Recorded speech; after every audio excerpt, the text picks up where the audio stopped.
Hi everybody, Billy Moan here with Rambling Rose Studio, an independent Stampin' Up! Demonstrator. Here is the Baby Suite project that I've been talking about for a day or two, and it's finished now. I've shown a video on how to make this little favor here. I've shown a video on how to make this gift box here, and today we're going to make this little gift box. I've also got a little baby card that coordinates with the envelope. So I wanted you to see the entire suite. So there's the baby suite. I'm going to switch this out to the wedding suite now because that's what we're going to work on today. We're going to do the little wedding box to match the rest of the suite. So here's the card. I don't think I need these. Here's the card that I've shown on my blog earlier. Here's the little gift box bag that we made yesterday. If you missed it, you can always check under weddings or videos and pick that up. Here's the little favor for the wedding. Lift that up a little bit. And here's our little box, the gift box that we're going to make today. So this is the wedding suite, I'm calling it, Project of Suites. Let me move this camera just a tad so you can see that. Okay, so that's it.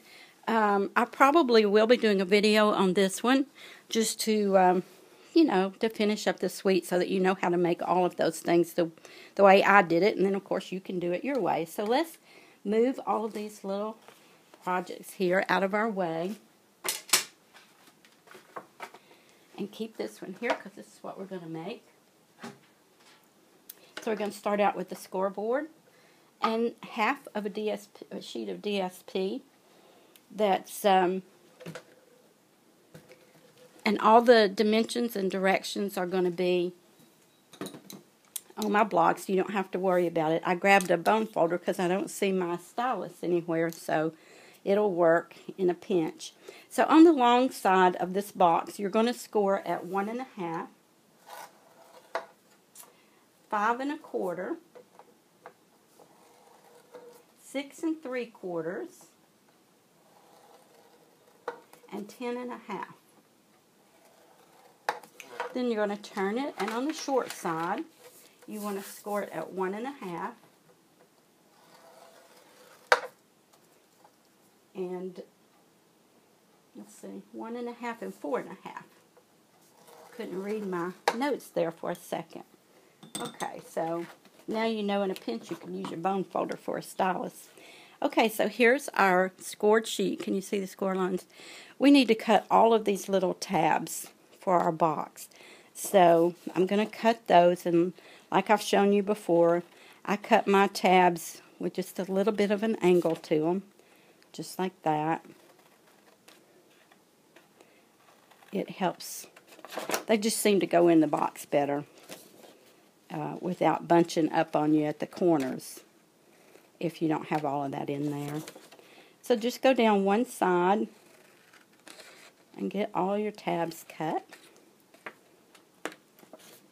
I changed paper on you. I ran out of the white with the gray dots, so I'm doing gray with white dots. It still coordinates with the set, but of course if you were making this yourself for an upcoming wedding, you would have all your paper that you needed to coordinate everything. Not that this doesn't really coordinate, it's just the opposite, but if I had more paper, I would have done it with the white.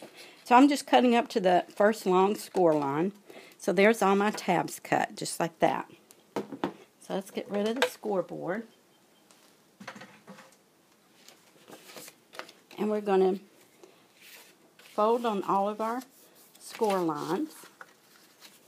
Both ways, both directions. You can be amazed how this little box just comes right together with the lid and everything.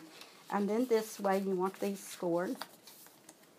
You can use your bone folder on this, but really on DSP like this, on the paper, you can do it with your hand. But, of course, cardstock, I like nice, crisp folds, so I use my bone folder on that. But on the DSP, you can use this, just like this. Okay, so now we're all folded up. I'm using this as my right side, and all of your adhesive will go on the right side of your tabs. So let's get adhesive on everything. And be careful not to lay it down on our pad, right? Like I told you yesterday, more times than once, I have put all my adhesive on and turned it over and stuck it right to my pad, which doesn't work. I've done that while filming too and had to just stop and undo everything and restart all over again. So here's our right side. We're going to turn it over. Careful not to get our tabs stuck to our pad, just like that. So we're going to start this way, and we're going to fold our box up like this and like this. And see, where you stand it up, it just helps you keep everything straight. Fold these straight down like this. Right? So, can you see the box? Is this cute or what? And see how fast they go? Oh, I didn't get that one stuck very well. Let's see if I can unstick it. There you go. Get that straight at the top there. There you go. Okay, so let's go on the outside. There's our little box. Is that cute or what?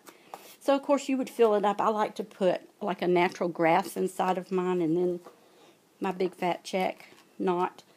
There you go. I'm using a Starburst framelit here to cut out a silver circle here, which I'm going to place on top. And, you know, a lot of things don't stick to this foil paper. It's really slick. So, a lot of times I'll use hot glue if I if I'm carrying it somewhere and I want to make sure it all stays together. But for this video today, I'm going to use glue dots just to get it down so you'll see how fast this goes together.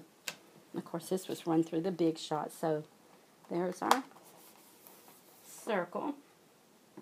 And then I've pre-made 2 roses with the spiral flower die.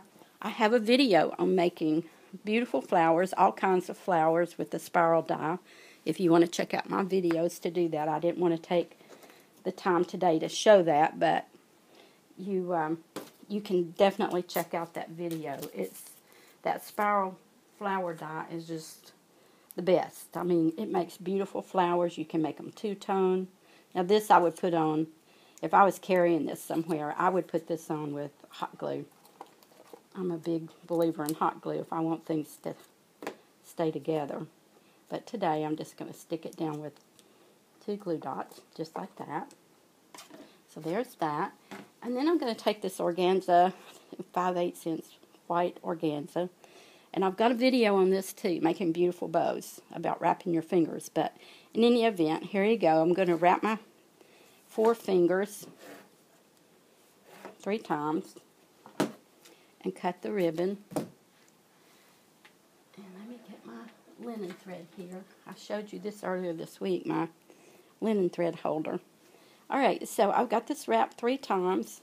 I'm going to just pinch it in the middle, get a piece of linen thread, wrap it around the center 3 or 4 times,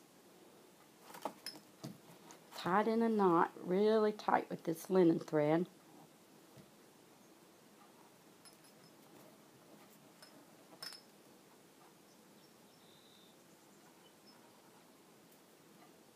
Okay, and then just pull it apart. Just pull the 2 ends apart.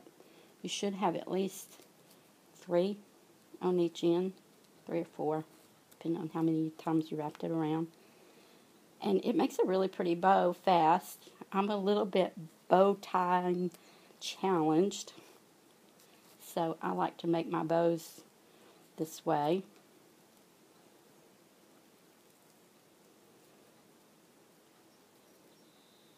Pull that one out just a little bit. And I wouldn't be, I would use hot glue with this too. Isn't that cute? I just love that idea. I got that off the internet. So, here you go. This would go just right in here like that. And I would use hot glue. So there's our little gift box. Was that not fast? I just, It's the sweetest little box, and it's probably 3.5 by 2.5, and it's 1.5 inches deep, so it would hold a nice little gift. A gift card, would be great for in there, and a lot of times for weddings we give gift cards that they ask for certain, Williams-Sonoma or whatever that they are interested in. So this is really a nice way to present your gift, that you really took time to make their box and make it special. So I hope you enjoyed both of these suites, the baby and the wedding, and that you're inspired to make and create a masterpiece of your own. I thank you for stopping by today, and I hope you come back real soon.